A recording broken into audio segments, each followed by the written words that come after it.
You know that gut-wrenching feeling when you realize everything you thought was true was just a meticulously crafted lie?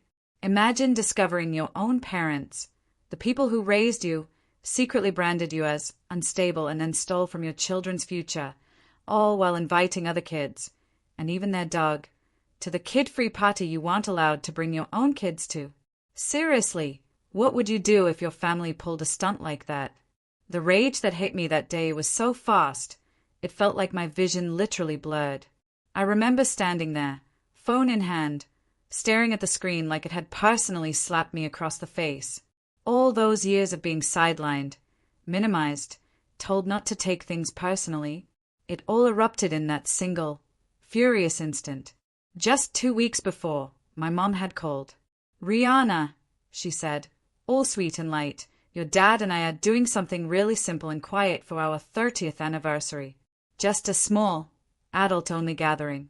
We just want a calm celebration. Let's keep it kid-free." Kid-free. That's the word she used. Like my 3 children, my sweet, smart 10-year-old, my energetic 7-year-old, and my curious little 4-year-old, were chaotic burdens instead of the actual grandchildren they always pretended to love. I didn't argue. I really should have, but I'd played the good daughter for far too long. So I told my kids, "Grandma and Grandpa just need a quiet night this year. We'll do something together with them later." They bought it. They always buy it. And then the video dropped. My cousin Alyssa, the self-proclaimed queen of social media, posted it completely by accident. It was a full panoramic shot of the party, champagne flutes, my parents grinning in coordinated outfits, the house decked out like a wedding reception, a 5-day cake, a live jazz band, balloon arches, and kids everywhere. Alyssa's new stepkids were chasing each other around the gift table. My sister's old college roommate's toddler was literally sitting in my mom's lap while she helped him open a present. There were other kids too, ones I didn't even recognize. And right there, at the foot of that massive cake table, was my mom's dog, wearing a silver party hat. I don't even know what part snapped inside me first. Was it the outright lie about it being kid-free? Or the gut-punching fact that my children weren't even worth a courtesy mention, while some random toddler got lap privileges? But then I saw it. The framed certificate. Center stage. Royal Caribbean. 7-night cruise. Paid in full. That was the final crack. Back in April, my dad had called me, sounding frantic. "Rihanna, the roof repairs just ate our savings. Our dream anniversary trip. It's at risk." I didn't even ask questions. I sent them $6,000 the very next morning. I just did it because that's what they always expected of me. The responsible daughter. The helper. The quiet one. I took a screenshot of that damn certificate and texted it to my dad with one single line, returning to sender. 2 hours later, there was loud, frantic knocking on my front door. When I opened it, there he was. My dad, out of breath, red-faced, clearly not expecting me to say anything out loud. But I didn't hesitate. I looked him straight in the eye and shouted. "So, it was common enough for Alyssa's stepkids, a random toddler, and your dog, but not for your own grandchildren." He just stood there, shifting his weight, like he didn't know whether to yell or beg. I didn't invite him in. He stepped forward anyway. "You're being dramatic," he said. That was his opening line. Not an apology. Not a "let me explain." Just an accusation. I didn't answer. I just turned, walked into the kitchen, and let the silence stretch, long enough for him to follow. He did. Always has to be the one talking. He tried to spin it. Said they didn't plan to have kids there, but people just showed up with them. Said my cousin's stepkids weren't even supposed to come. That it all just happened last minute. Apparently, my mom hadn't wanted to hurt my feelings, so she just didn't say anything. I actually laughed at that. Like lying and excluding us somehow hurt less. Then came the real reason for his visit. "You didn't mean that text, right? About the money." I didn't answer right away. I watched his face carefully, and in that second, I saw it clearly. The fear. Not of losing me. Not of losing the relationship with his grandkids. But of losing control. Of losing access. I told him I wanted the money back. All of it. The $6,000 for the cruise. The $1,200 from last year for Mom's emergency dental work.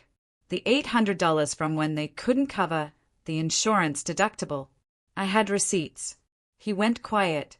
Then he had the audacity to say, "That's family. We help each other." I asked him what part of that included lying to me and excluding my children from a celebration while someone else's toddler ate cake on my mom's lap. He didn't answer. He just left. A few days passed. No apology. No check. No message. Nothing. Then I got a text from my mom. "Short. Sharp. We've done everything for you. You're lucky we even let you come around as long as you have. You think your kids are special." That was the final switch for me. I started looking through my accounts. My parents were on a few of them. Things I'd opened for them during their rough patches. I started the process of removing them. Bank access. Emergency contacts. Everything. Even their cell phone plan, which I'd been paying for since 2019. Gone. 3 days later, my mom called from a new number. Left a voicemail about how ungrateful I was and how this behavior would ruin the family. That's when the guilt campaign began. And they used the only thing they thought still mattered to me, my children. They asked my sister to bring over a few gifts they'd forgotten to give to my kids.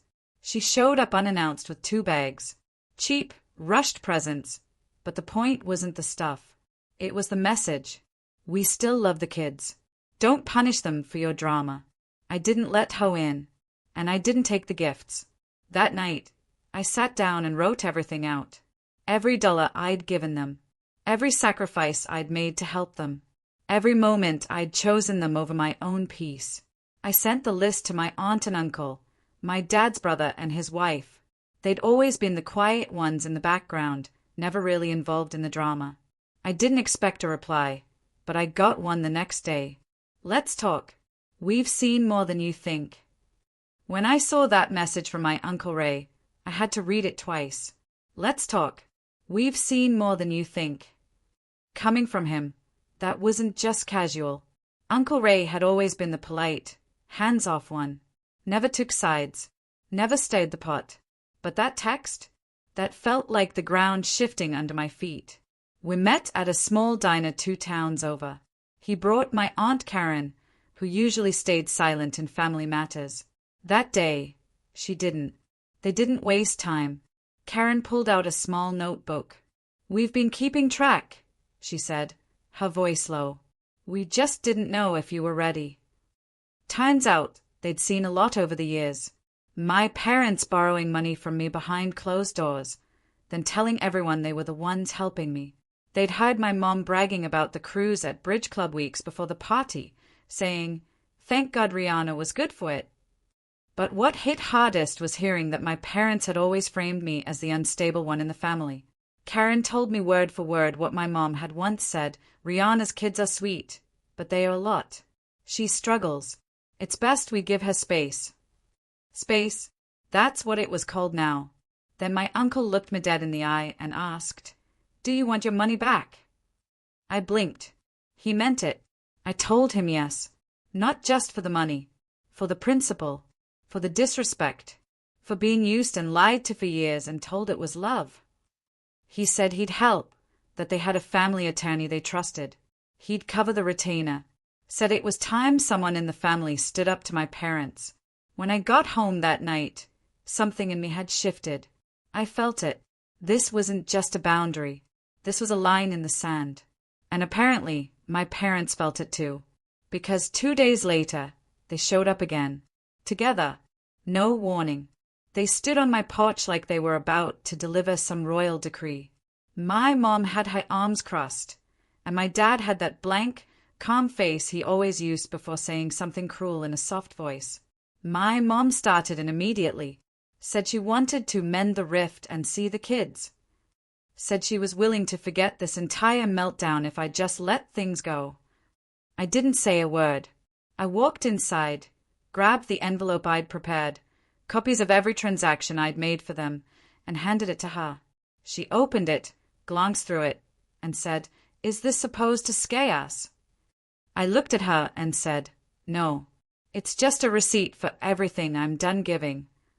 Then I shut the door, and this time I locked it. The next morning, the text came from my dad. "We didn't raise you to be like this." I didn't reply. I was too busy forwarding documents to Uncle Ray's attorney, a calm, methodical woman named Lisa, who, within minutes of reading my summary, said plainly, "This isn't just reimbursement. It's financial manipulation, and we can prove it." By that afternoon, she drafted a demand letter. Nothing hostile, just professional and precise. It laid out the payments I'd made, the verbal agreements we could support with texts and voicemails, and a 30-day deadline for repayment before small claims action would begin.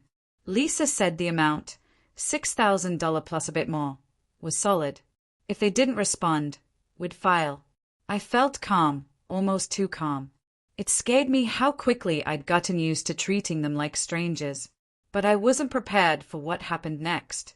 That night, my sister posted a photo on Instagram.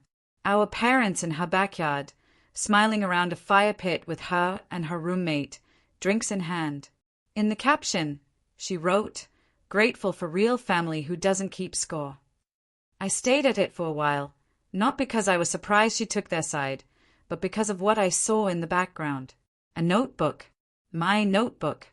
The one I kept in my kitchen drawer where I jotted down payment dates, amounts, little reminders like Dad's oil change and Mum's prescription coverage. And there it was, lying open on a side table behind my dad's chair. I hadn't even realized it was missing. They had taken it the day they showed up uninvited, while they were trying to mend the rift. I texted Lisa immediately. She called within minutes. "They took personal records from your home without permission? That's not just unethical. Depending on how they use it, it's potentially criminal. You need to document this now." So I did. I took screenshots, wrote a statement, and filed a police report the next morning for stolen property. Not because I expected a squad car to pull into their driveway, but to create a paper trail. It didn't take long before I got another message. This time, not from them. It was from my cousin Alyssa, the one who had posted the original party video. "Hey, I'm really sorry. I didn't know they lied to you about the party. They said you were out of town." Out of town. That was their version now. I asked her if she still had the original invite. She did, and she sent me a screenshot. My mom's name, a full guest list, a note at the bottom, kid-friendly event. Feel free to bring the whole family. My name wasn't on it. Lisa was stunned. They weren't careless. They were deliberate. And now we've got hard evidence. But that wasn't the unexpected part. The next evening, I got a knock on my door. But this time, it wasn't my parents. It was Karen, my aunt, holding a small folder and what looked like a grocery bag. She handed me the bag first. Inside was my notebook, untouched. "I went over to help your mom clean out the garage," she said, her eyes gentle. "Found this on her desk. She doesn't know I took it." Then she opened the folder. Inside were bank statements. "His and Uncle Ray's. I saw your sister's post," she said, "and I saw something else. Your mom's been pulling money from an account Ray set up for our grandkids." My jaw dropped. She used it to pay off the cruise balance. I looked at her, completely stunned. "She didn't just lie to you," Karen said, her voice firm. "She stole from us, too." And suddenly, I wasn't the only one preparing for court. I didn't sleep that night. I just sat at my kitchen table with the folder Karen had given me, flipping through pages of statements, transfers, and names. My mom had rerouted over $2,000 from a college fund my uncle had quietly started for their grandkids years ago. Funds he never mentioned because, as he later told me, I wanted to leave something behind without all the family noise. And now that money had gone to a Caribbean cruise, lobster buffet, poolside margaritas. Lisa was stunned again. "This changes everything," she said. "It's no longer just your claim. We have multiple cases of misrepresentation, maybe even fraud." That week, Karen and Uncle Ray both retained Lisa officially. I watched them sign the paperwork at her office. Ray didn't say much. He just looked tired. But when he handed me a check later that day to cover my $6,000 while we waited for legal action, I actually teared up. "I want you to use this how you want," he said. "Not for bills. Not for court. For you and the kids." I didn't answer then, but I knew what I was going to do with it. My parents didn't stay quiet for long. Word got around somehow that Lisa had sent official letters. Maybe my sister told them. Maybe they saw the police report come through. But either way, the next move came fast. They posted on Facebook a long, dramatic post from my mom with a filtered photo of her and my dad looking tearful on the beach. The caption read, "30 years of love and loyalty now being torn apart by lies and greed. Some people think money matters more than family, but the truth always finds a way. We'll keep praying for those who've lost their way." The comments were brutal. Dozens of sympathizers, mostly church friends, neighbors, cousins we barely knew, all piling on. "Praying for you. Stay strong. Family comes first." It would have gutted me a year ago. But now? I just took a screenshot and sent it to Lisa. Then, the next day, my sister showed up again. This time with our mom in the car parked down the street, clearly visible but pretending not to watch. My sister handed me a handwritten letter. I didn't open it. "You're seriously tearing the whole family apart over a few $1,000s." I told her I wasn't discussing anything outside of legal channels anymore. That's when she said it. "They're thinking about suing you for defamation. For emotional distress." I stared at her for a second, then said calmly, "Let them." And I meant it. Because here's what I knew. The more they pushed, the more they exposed themselves. Lisa had already gathered everything. The invite, the notebook, the bank records, the voicemail, the fake narrative, the witnesses, all of it. My parents thought they were playing chess, but I had stopped playing their game. And that weekend, I did something I hadn't done in years. I booked a vacation. Just me and the kids. A place by the coast with a rental cabin and zero cell service. I wasn't going to post about it. I wasn't going to tell anyone. But when I saw that confirmation email, the one that said paid in full, I finally let out a breath I hadn't realized I'd been holding. And I smiled. The first morning at the cabin, I woke up to sunlight streaming through the windows and the sound of my youngest whispering, "Mom, there are deer outside." No notifications, no emails, no drama, just a mug of coffee, the scent of pine, and my kids playing a board game on the floor like it was 1998. It was the first time in years I felt peace without guilt. We spent those 7 days swimming in the lake, roasting marshmallows, and falling asleep to the sound of crickets instead of phones buzzing. I didn't check Facebook. I didn't open texts. I turned off every alert. I didn't owe anyone anything. One evening, we were sitting around the fire pit and my oldest asked, "Are Grandma and Grandpa still mad?" I looked at him and just said, "I don't know, honey, and it's not our problem anymore, guys." It wasn't. That was the difference. Now, when we got home, I found a certified letter in my mailbox from their lawyer. Except it wasn't what I expected. It was a short, official notice stating they had no intention of moving forward with legal action. Lisa called it a bluff withdrawal. They figured out pretty quickly who had the stronger case. She said they folded. But what really got me wasn't the letter. It was what came the next week. A package. No return name, just a small white box. Inside, wrapped in tissue paper, was my mother's wedding ring. The note said, "Maybe this means more to you now than it does to us." It didn't. I dropped it at a pawn shop on the other side of town. Didn't even look at the price. I used the cash to buy the kids' bikes. They deserve movement. Forward. Free. Fast. I haven't heard from them since, but Karen calls every Sunday. Ray sends postcards to the kids from random diners he finds on his motorcycle trips.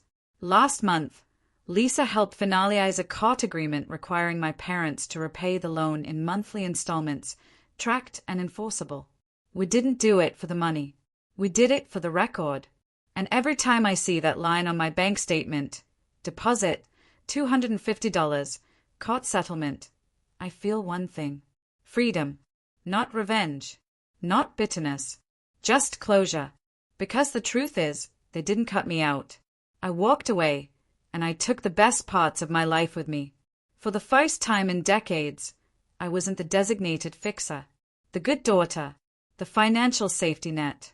I was just Rihanna, a mom of 3 who finally realized that love without respect isn't love at all. I started small. Morning walks, journaling, reading to my kids at bedtime without my phone buzzing on the counter. I picked up new hobbies I never thought I'd have time for.